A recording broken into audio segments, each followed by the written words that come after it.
Hello, friends, and welcome to another episode of Dark Side of the Word. We weed out the good, the bad, the creepy, so you don't have to. Join us as we discuss our latest book club reads and content recommendations. All topics are dissected and debated from a creative's perspective. New episodes are posted every second and last Thursday of the month.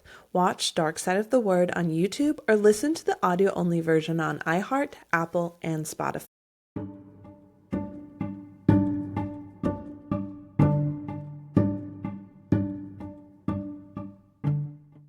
Hello, friends. We are back, and what I don't know.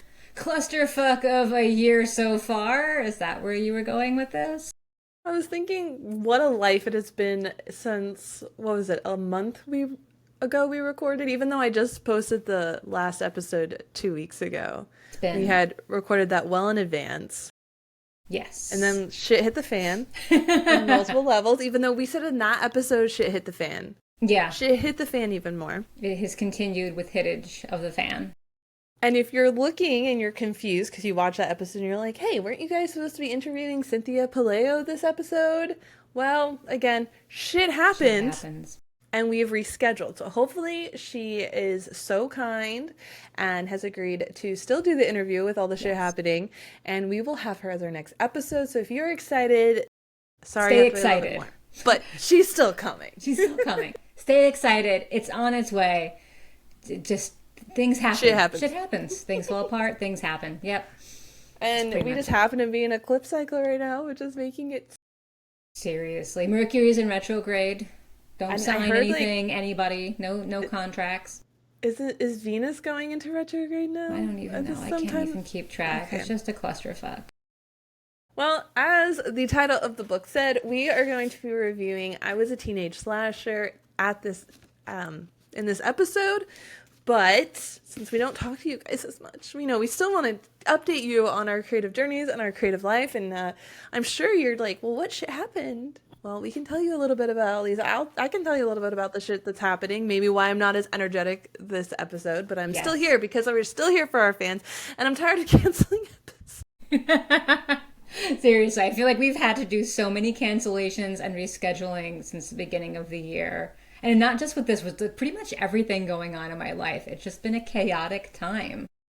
And I worked so hard with shit happening to finish this book to record this. So I was going to record this today. From hell or high water. But CJ, why don't you kick it off before I upstage you with my shit happening? Okay, yeah. And tell us what your shit looks like. My shit. So my shit is that we have been having mold remediation in our house for the past couple weeks, and it has been bonkers trying to sort all that out. We had the mold remediated, it was removed, we had like a little week break, and now we're having the renovations because when people take mold out of your house, they like destroy parts of your house to do it and they don't put it back together, and you have to hire somebody else to put it back together. So that is what we have going on now. So right now, my husband and I are sleeping in the guest room. We are down. Okay, your guest room is cute. It is cute, but it's a little snug for all living. And my clothes are not in my closet because the work they were doing was in our primary bedroom and bathroom. So all my clothes from my closet are on the living room couch. The dining room table is now like the bathroom counter, basically. And it's just been kind of cray-cray.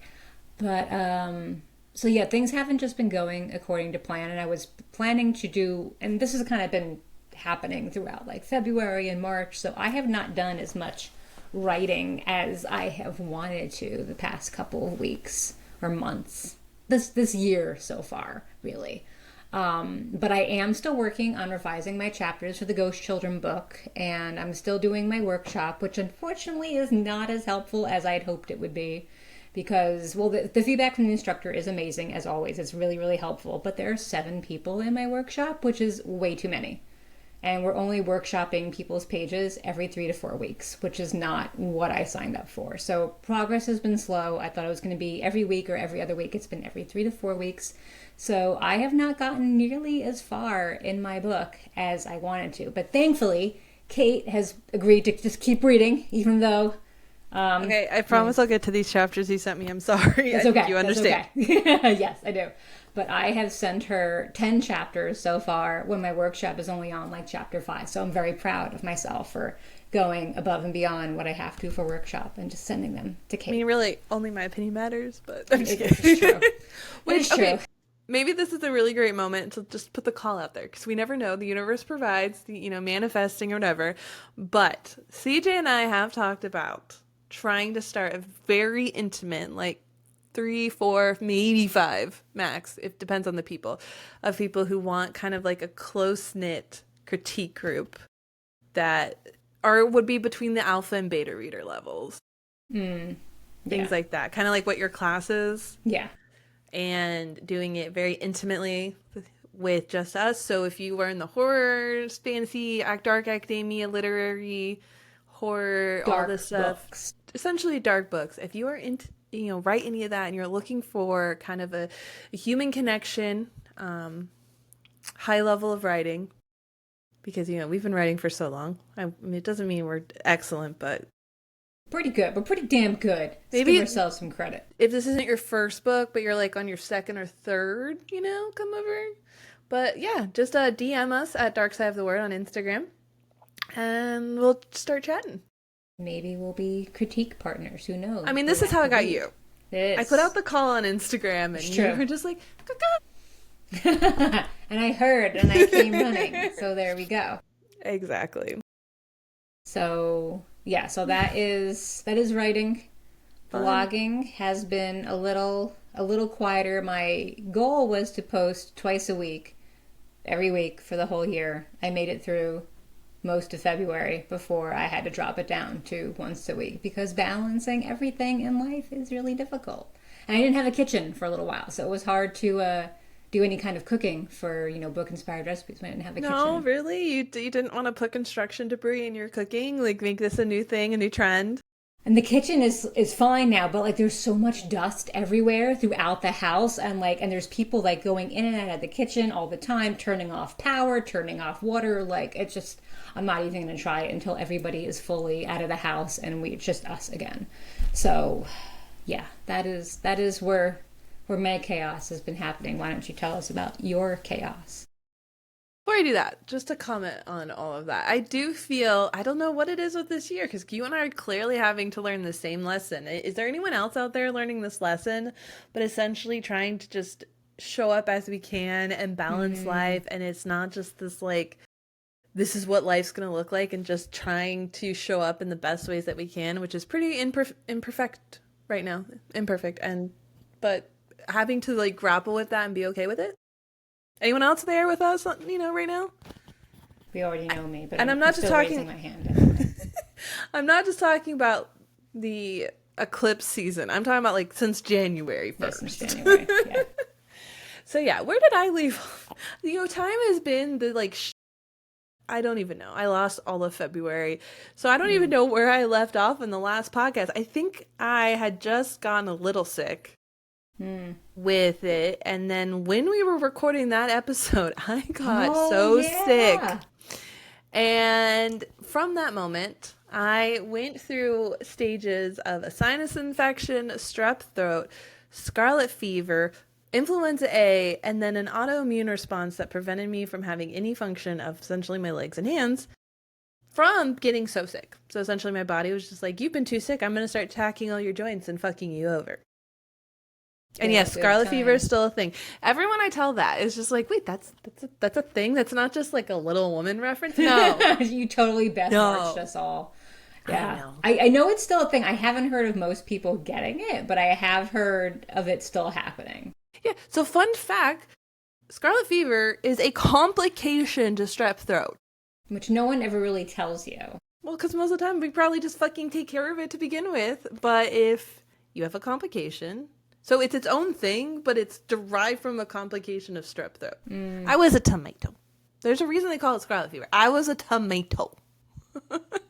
Oh, the day I woke up and I was like, there's a rash. What is this on me? Oh my God. Calling up the best friend who like has all the medical advice. What do I do? So yeah, that was fun. So that took all of February. I lost so much time. I think I was sick for 3.5 weeks. It was great. And then, I had to recover from being sick and trying to get my energy back. And the autoimmune disease or autoimmune inflammation, whatever side of it, lasted longer. But then come this past weekend, my dog is decided to go into the ICU. So right now, that's what I'm saying. Right now, my dog is in the ICU at this very minute, but I'm still here. I am here because I gotta distract myself somehow.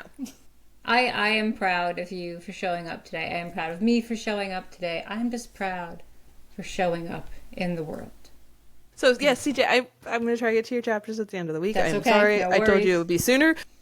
But No worries. Shit happens, man. We should just change the name of the podcast to Shit Happens. That's probably already Seriously. taken, honestly.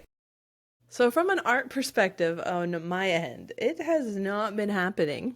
Like I was trying to write. I got one chapter done. That's all. That's good. That's an accomplishment in the shit show right now. But I have some things that I am working on in the background. I am trying to manage my energy levels. One of the things that I've been really working on is how to really hack like my dopamine levels so that I can stay really consistent to working. And I'm trying a bunch of different little things. Some are working, some are not, just to see if that can help me just exist during the day better. Yeah. But I can tell you I'm fucking burned out right now, and that this was even before my dog got sick, and now I'm just like, well, the fuck, we're there. I have nothing left, so we gotta just figure that part out. And then once I can figure that part out, hopefully I'll be in the creative mood to be able to try this again. So maybe in a month when we record our next book club, Yes. I'll have an update for you. I have high hopes for April for both of us.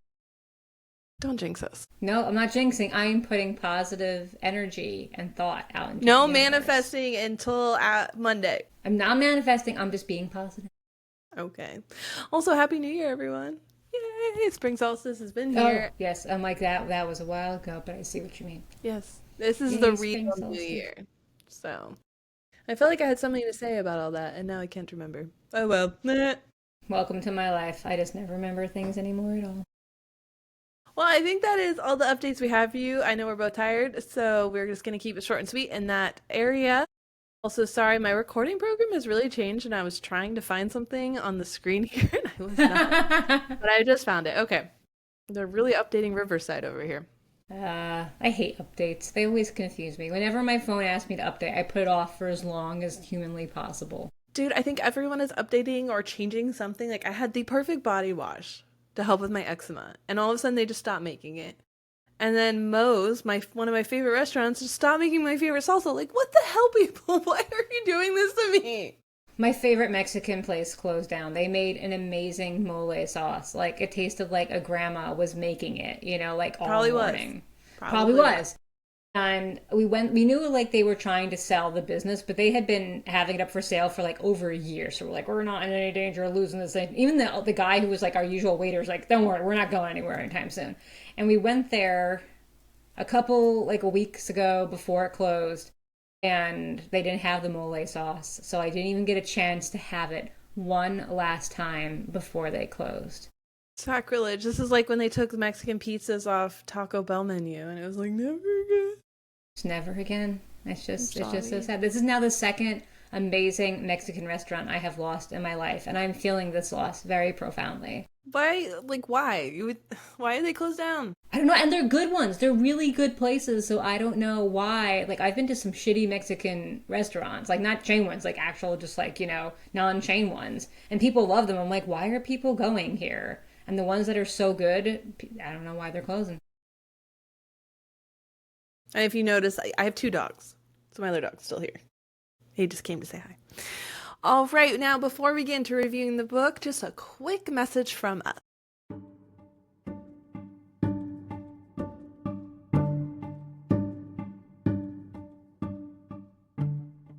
If you're new to the podcast, then welcome!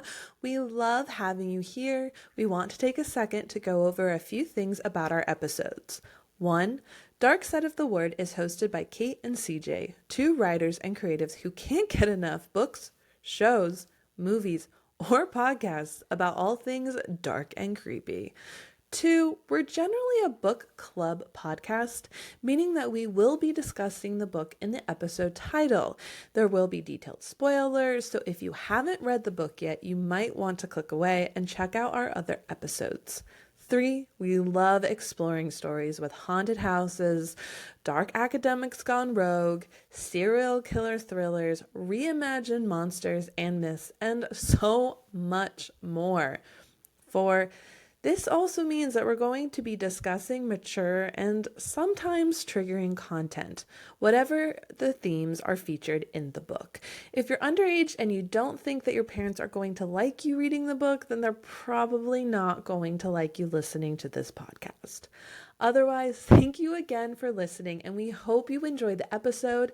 Make sure to subscribe so you never miss a book, and use the comment section to continue the conversation or share your thoughts.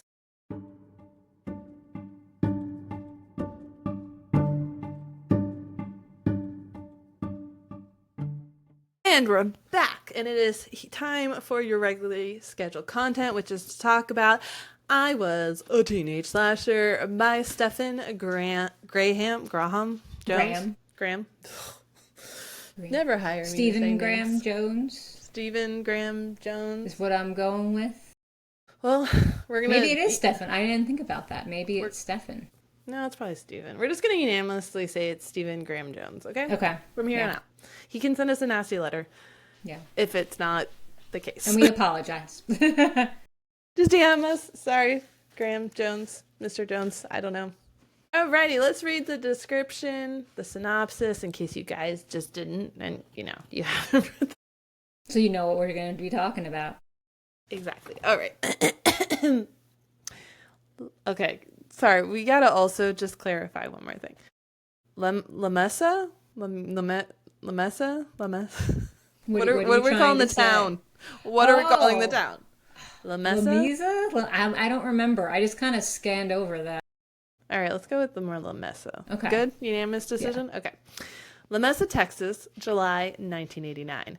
It's a summer before senior year for best friends Tolly Driver and Amber Dennison. They're not in the marching band. They're not in the FFA. They don't really count. Amber's the only native student in town, and Tolly's only on the radar due to his father's recent death. This is all about to change. Bodies are going to be dropping fast in this small West Texas town. For a few unbearably hot days that will resonate through the decades and even get made into a TV movie, Tolly and Amber will be infamous. Notorious even. Finally, everyone will know their names. This is Stephen Graham Jones X-raying the slasher genre, interrogating its motivations over the shoulder and the voice of the killer itself from a town he did some growing up in a year he was also 17. The kills will be poignant, the jokes will hurt, and the violence will be endearing. Everything's turned around for Tolly, for Amber, for all of La Mesa, Texas. Be happy you weren't there. Be happy you're only reading about it.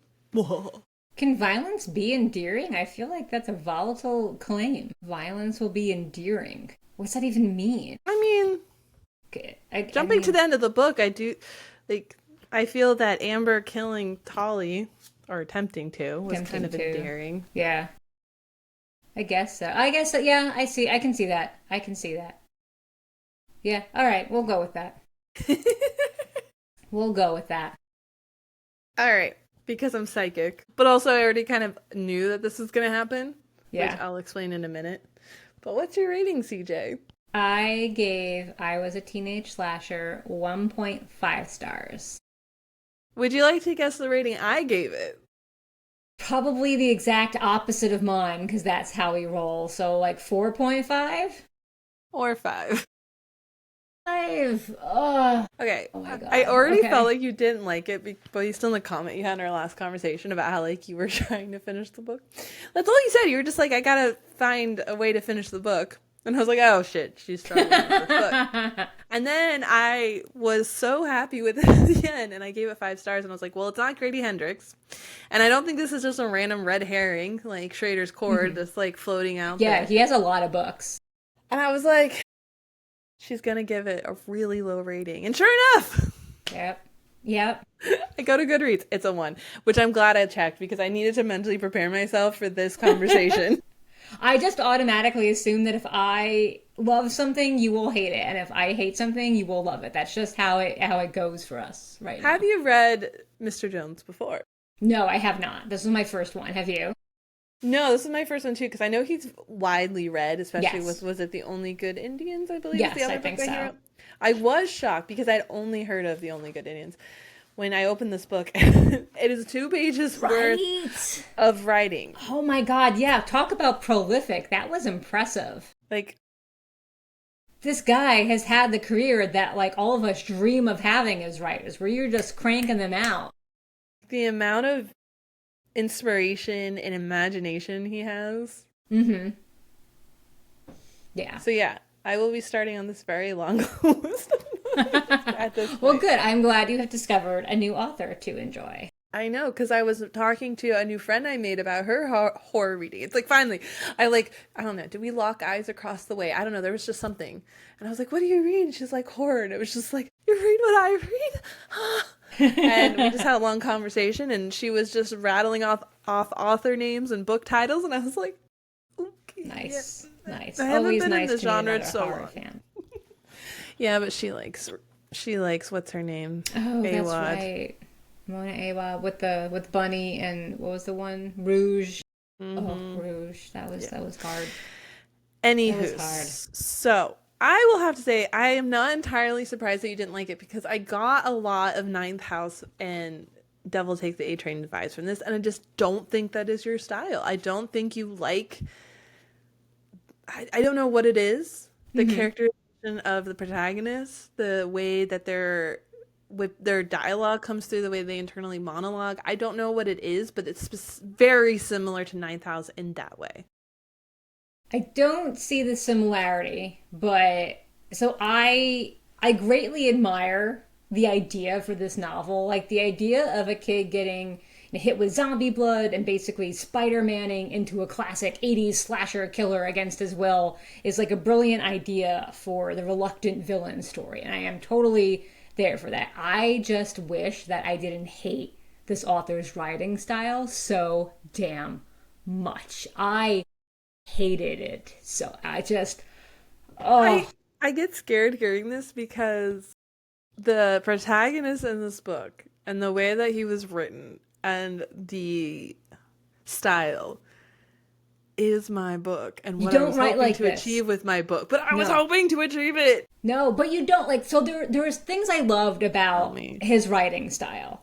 Tell me. Like he had really amazing word choice sometimes. Like I really loved the verbs he chose for certain things. I loved the humor that he had, and then he put into sentences. Like there was one line where he was talking about the way jeans went across some guy's thighs that Leslie would have appreciated. Like I just barked out a laugh with that one. That was fantastic. So I definitely like that. I What bothers me is the way that Tolly narrate everything. No, it's conversational, but kind of in a chaotic, frantic way. I feel like the narrator was just always going off on tangents. Like, I needed to grab his shoulders, physically turn around and be like, okay, you're going this way, and get him back where he was going with the story in the first place. And it drove me insane, and it made it impossible for me to follow what was going on. I reread so many sections so many times because I could not follow what the fuck was going on because of the writing style. Oh my god. I loved that part. Oh my god, no. To me, it really brought Tolly to the forefront of the story. It gave so much context and character in ways that I have not seen in books in forever. So I appreciate, like, I really felt who these people were. Mm-hmm. I understood everything. I thought that he did a great job. Jones did a great job portraying a 17-year-old kid from the 80s.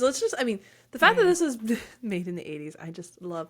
I'm so into anything made in the 80s right now. And just, I like the tangents. It painted a better picture of the town. It painted a better picture of who he was without backstory, without taking these flashbacks. Because to me, if you take a flashback and you do that instead of this style, I will just want to rip the book apart. I hate fucking. That's why I turned them into dreams in one of my books. Anyway, this is my getting around it. But that is literally, I immediately fell into this book. The second, like, I opened page 1, I was like, no. It was like Wayward Girls all over again, witchcraft for Wayward Girls. And I was like, what the fuck did I just read? And I would reread it like twice and be like, okay, all right, this is going to be a rough read. That is one thing I think that is so different between both of us, is that I do think that in some ways you like more of literal writing and Hmm. straight to the point and all that, whereas I kind of go and co and I don't know, but then again, you like surreal writing more than I do. I take it all back. I don't know. I don't know what I'm saying. I feel like this is. I definitely appreciate that it is a very unique style, and you don't see a lot of books with this. And in a day and age where so many books sound like one another, I definitely Mm-hmm. appreciate how unique this is. It's just I cannot stomach it. It took too long to get where it was going. I feel like there was a lot of showing in a bad way for me, like too much showing. I would just, at one point I was like, just please fucking tell me what has actually happened. Sorry, I keep hitting the desk because I'm so like incensed about this. Like when Tali and Amber were discovering Tali's super Spider-Man powers of being a serial killer, like all the different tests she was giving him. By the time she got to the chainsaw example, I was like, just please tell us you're a serial killer. We understand. Please stop showing us all these examples and get to the fucking. Oh my god. I mean, we knew it was there. We knew he was a. I know, Well, so why okay. do we need to have like 10 million test runs of this? I didn't exactly know he was a serial killer per se, slasher. I thought he was more of a zombie for me. Because the other guy was from the fucking dead. Yes, That okay, yes. when the right Justin, right Justin. Justin. Okay, when Justin showed up to the scene, because I was a teenage slasher, it points to a very idea of serial killer. We're going down the Ted Bundy route. Like Mm-hmm. this is how I got away with it in high school, kind of approach of it all. So I expected a very straightforward book, Mm-hmm. realistic book. And then when Justin shows up to the party and they're talking about the fucking drill bit on his hand, I'm like, why the fuck did this come from and what the fuck am I reading? That was the part where I was like, okay, this book's starting to get good. And I really enjoyed that whole part. And then after that, it just went south for me. But I really like that they had Justin show up like as out of nowhere as like a zombie killer and like instigate the whole thing, and that he didn't just disappear into the background when the adults all showed up, that they found his body on the pump jack, and they had to explain why there's a dead kid all of a sudden on the pump jack. And I know like eventually the parents were the red herrings and all that, but in the beginning you're just like, whoa, this kid's back from the dead. What the hell just happened, you know? Which I'm curious about because there was this whole scene in the graveyard where blood was essentially flicked onto Justin's gravestone from, I Mm-hmm. forget who, some character that's not really in the book. Now, was that character a slasher? Like, is it just the blood itself? Like, how did we raise Justin up on this That could anniversary? be it. That's interesting. I didn't pick up that detail because I was too busy trying to keep my eyelids open. But that is a really interesting point because yeah, how did Justin rise from the dead and go seek vengeance all of a sudden? But that's a good theory actually that he got Because Tolly chosen. was so specific about getting Justin's blood in his head. And Yes, yes. so, yeah. That is one thing I really, really liked about this book is I did think that Jones put a lot of detail into Hmm. his backstory, into the world building, into why it exists the way it did. Everything was extremely explainable, and I think that he relied a lot on our knowledge of horror movies. I mean, because who's going to Mm, read this? This isn't something that you find on the thriller shelf. You know, maybe yeah. you'll get a few new horror readers reading it, but we're talking about if someone's going to go pick up a horror book that isn't like Stephen King or like a very common name, Yeah. you're probably someone who knows the tropes and intricacies or Yeah. basic baseline of horror movies and slasher movies. I mean, I'm not like the biggest knowledge, but enough for But we this all book. know that even like I haven't seen a lot of slasher movies, but I still know all the beats, all the tropes that show up in there, you know, so it's Yeah. easily recognizable. And I thought that he did a really good job relying on that knowledge, not pandering of like, okay, well, I'm gonna have to teach you all about slasher movies so you can understand. He See, kind I of skipped to completely the point. disagree. I felt like I was Really? led by the hand through everything with Amber explaining everything. And again, like taking the knife out, putting it back in, the shling thing. I don't, that sounded really weird. But like the chainsaw and just discovering all the powers. I feel like she just put him through his paces. Again, it was like the best friend helping Spider-Man realize his Spidey powers. And I was just like, yes, we know all how this works. Why can't you just get to stuff? Because Like this is where the killing. character development came in, and that it was a character driven story of him discovering. You had to learn about his humanity. He didn't want to kill. I did like the fact that he didn't want to kill and that he was compelled to do it. That was pretty cool. Yeah, Again, I and love the idea. Hate the execution. like, what the fuck, belts too? Why did he land on belts? Just because that's where he turned in his mother's closet? Why did he land on belts? Yeah, the belts was The different. belts was hilarious. The I love belt when he was like, "No, it can't be the belts. There's no way this fit on my head," and then it was the belts. made it work. Made it work. Yeah. I also appreciated the fact that he had a peanut allergy. That was a very interesting little Mm, nod and token that I do not normally see in horror, especially because that became his like kryptonite in the end. yes, yes.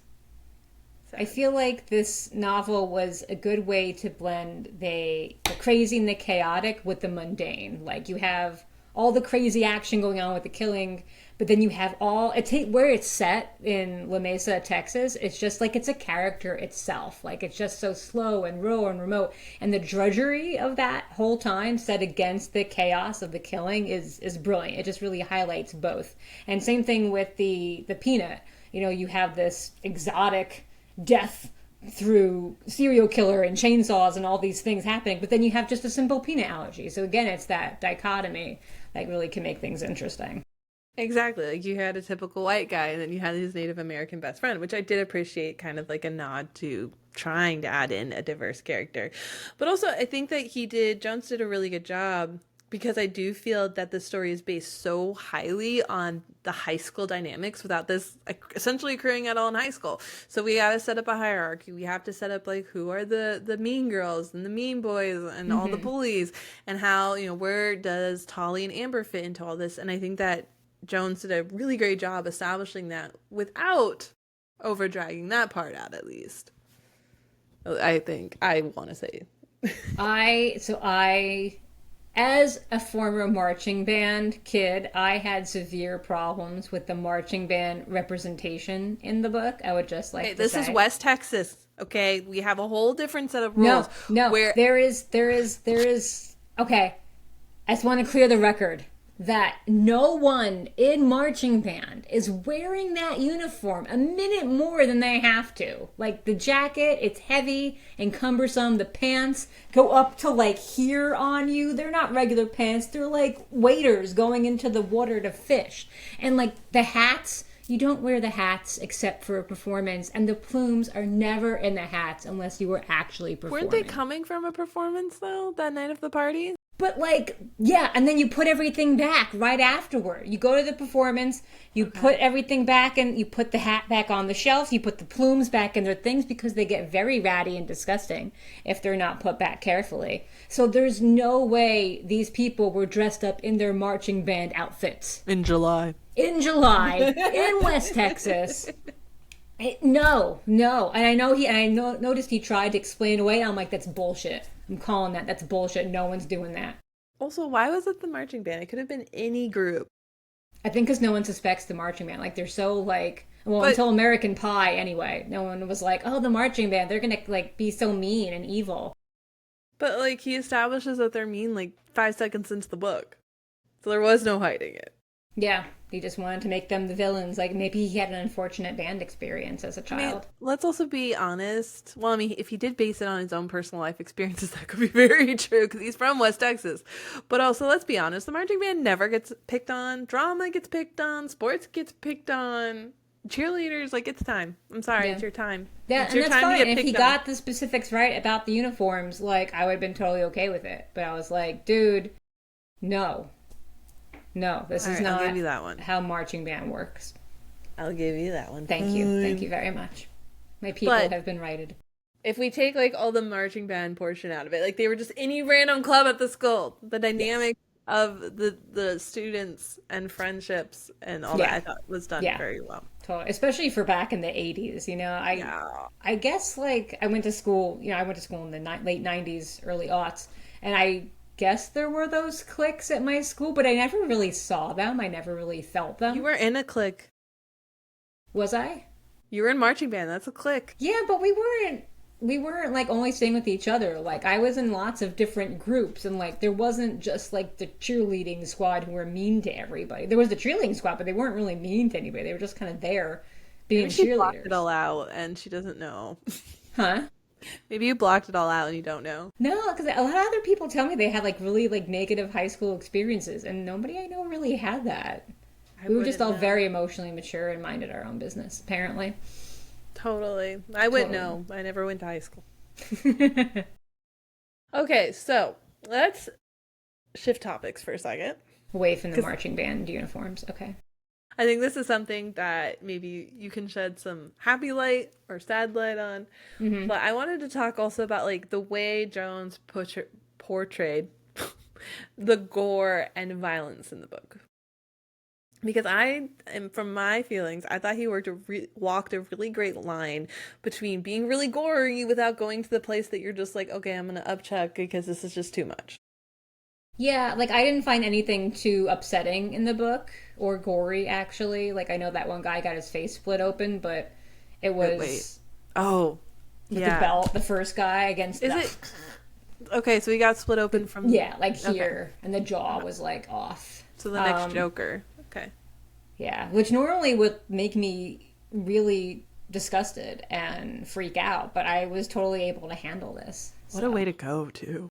I know that was definitely creative ways to kill people with this, with the water silo, not a silo, but water tank thing, I know. and And the guy yeah, getting thrown with the pipe and then it coming out the other end. It was very gruesome.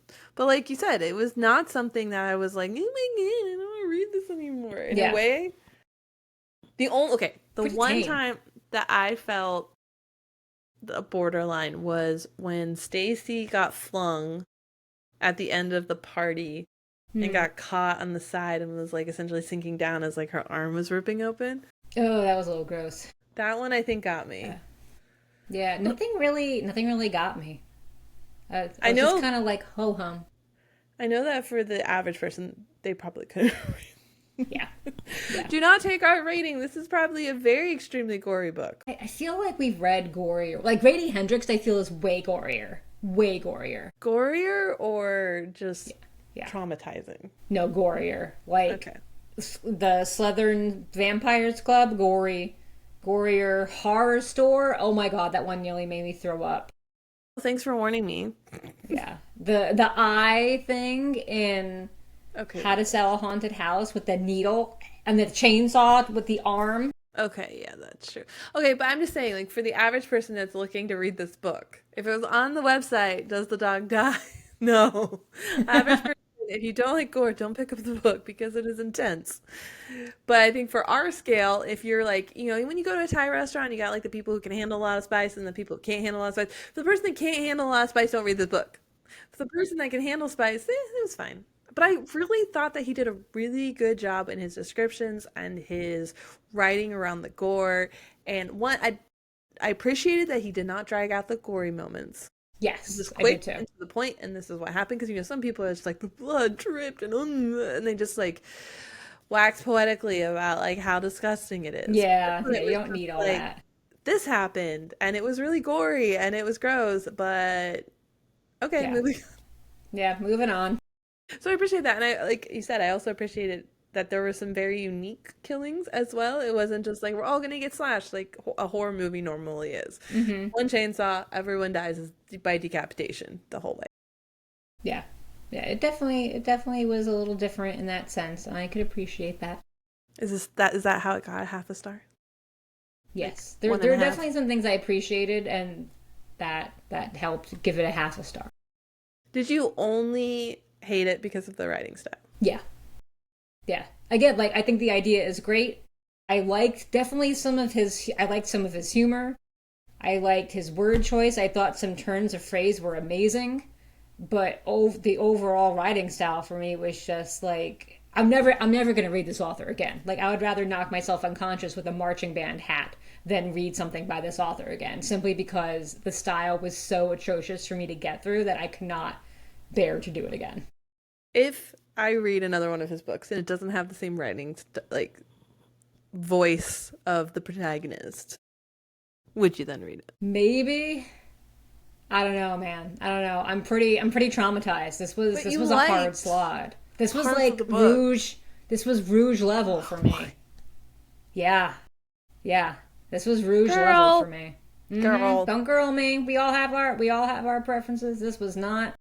He poked me. Still, I'm still like I'm still reeling and seething from that book. I'm sorry. Sally. Hey, it is my turn to finally like a book and you not, because for a while there it was you were loving the books and I was Yes. just like 1 star, 2 stars. Isn't that was it? Before Grady Hendrix, what did we read? Ghost Station. Oh yeah, I really hated that book and you liked it. Yeah. But though you agreed with me about Contagion. Yeah, Contagion was good. But yeah, Okay. this one, I wish I had liked it more. I just didn't. Curious. It's just I see so much of this in Ninth House from the very way that the protagonist is just the conversation that they have in their head.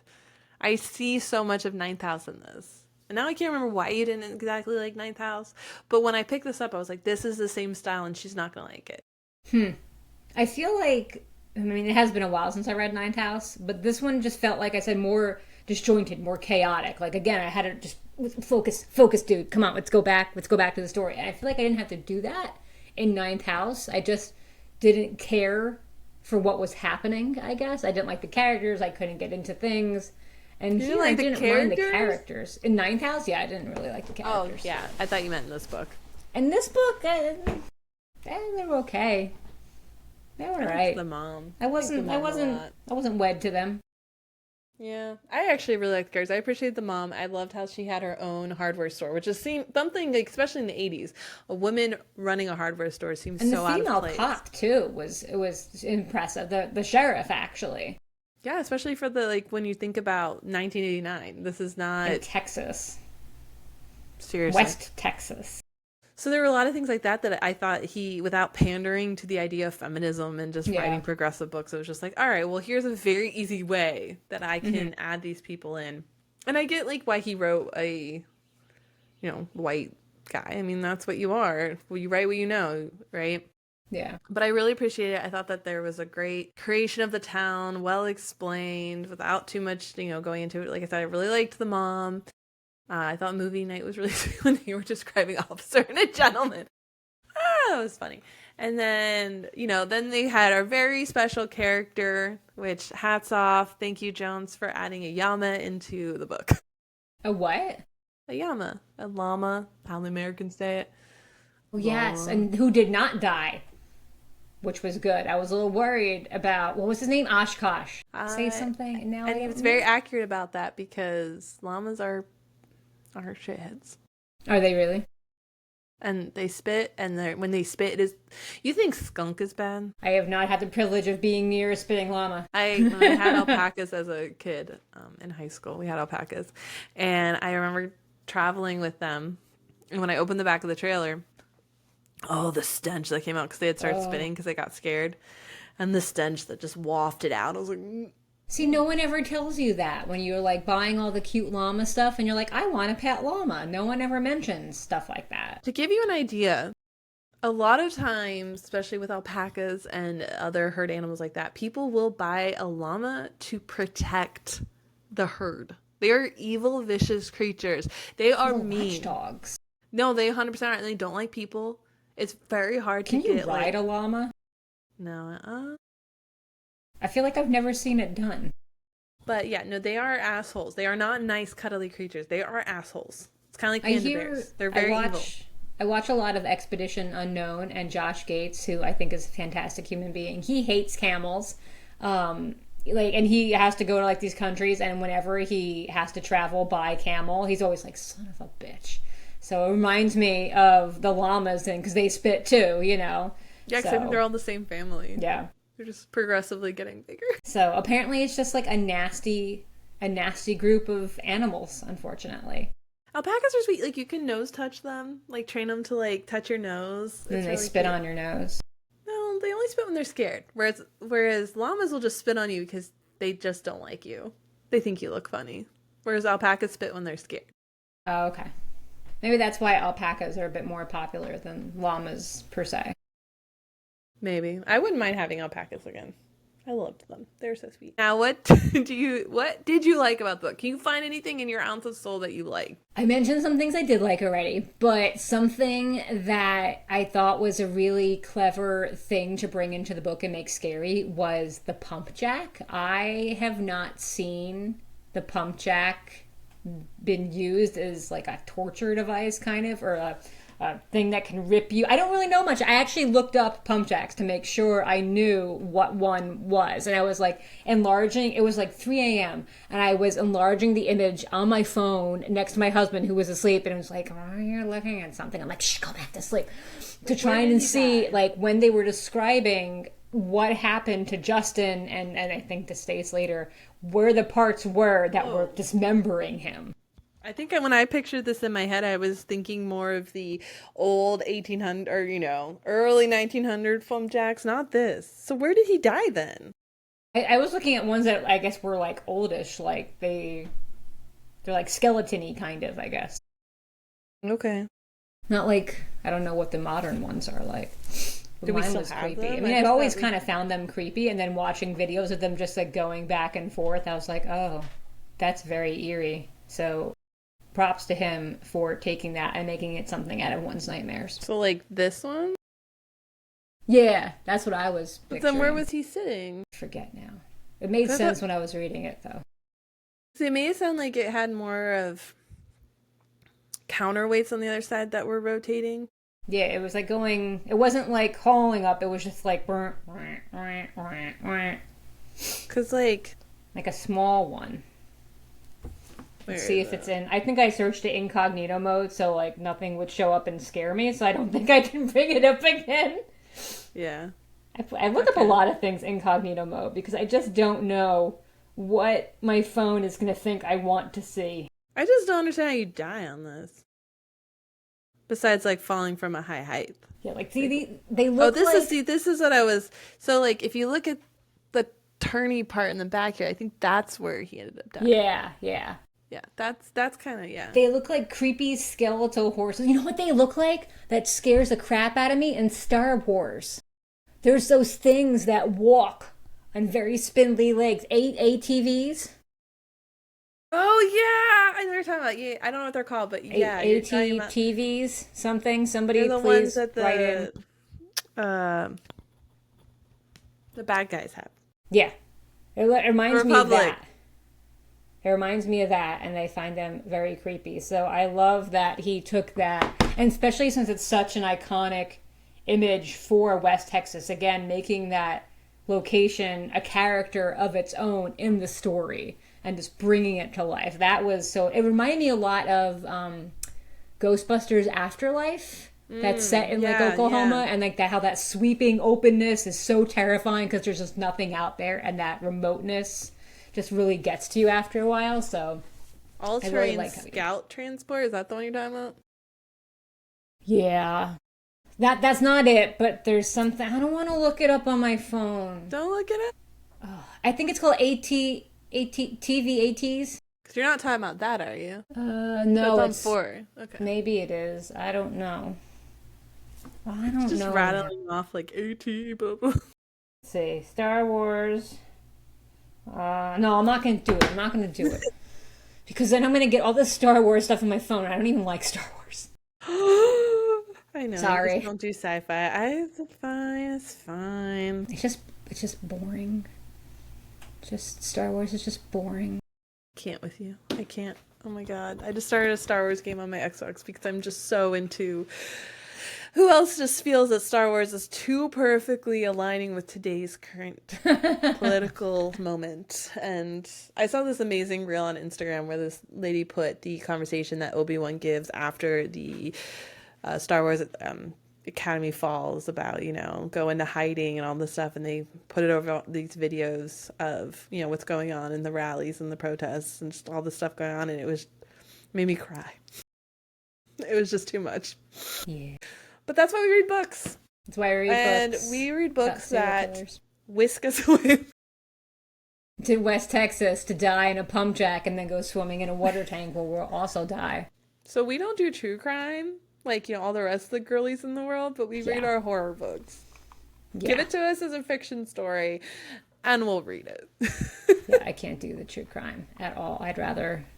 Ugh, Well, true crime. It's just too much, too close. Some to true me. crime I can do, I guess, but not all. I'm trying to decide if I'd rather read true crime novels or this book all over again, and I think I'd pick the true crime novels. I have lived in too many serial killer towns that because I lived where Ted Bundy started. I live here where they based the serial killer from Scream, that serial killer. Like, oh, it's too close to home. Anywho's, is there anything technical or literary that we can say No, about I this think since I've just teased out the opinions? good things from it that I could. We liked his word choices. You did say Like you his liked word his description. I liked his description. I liked his humor. I liked the pump jack. I liked the setting. I liked the idea that he had. I thought it was great. The idea was extremely unique, and in this world where I keep reading the same story over and over, and I've gotten a Yes. little bit bored about Yeah. horror because I feel that people haven't been pushing the genre, or at least the ones we've read. They're just like kind of regurgitations of the Yeah. same thing. Yeah, this was I not a really, regurgitation at all. I really appreciate that he took something common, like, slasher films, and he really twisted it to his own idea. He made the slasher so sympathetic Yes, he that we did. just like our heart bled Yeah. for him. Like we The wanted him to come satanic back at the hero. end. We wanted him to come back at the end. Yeah. I thought that he did really great world building in the sense of like how his slashers worked in his world in comparison to the Yes, movies. that's true. And I was gonna say, oh yeah, so just the uniqueness of the book in general. I mean, this is a book that I was finally like, thank God, something different, like for real. Yeah. I can appreciate the uniqueness of it, definitely. Oh, did you? I figured out that Amber was going to be the final girl early on. Were we supposed to figure that? Was that supposed to be a big surprise for us? I think so. I think so. We all kind of saw that coming. I did like the peanut butter at the end. I did not see the peanut butter coming. I have Especially to because say. the only reference to it, the shiny gun moment, was the fact that the note of her hoodie was on inside out. Yes, yes. And I'm like, So this he is a pointed. weird Texas style choice. It was there. Yeah. And I thought it was just put on in a rush. That's the one that, yeah, I wasn't looking for, oh, she has something in there. I completely Yeah. forgot about the peanuts by then. Even though it was I well did too. spelled out, Yeah. it I was did like too. a hidden thing that, like, I'm going to wave my hand so you kind of forget that this exists. Yeah. When it happens, you're kind of like, oh my God, Yeah. the peanut butter.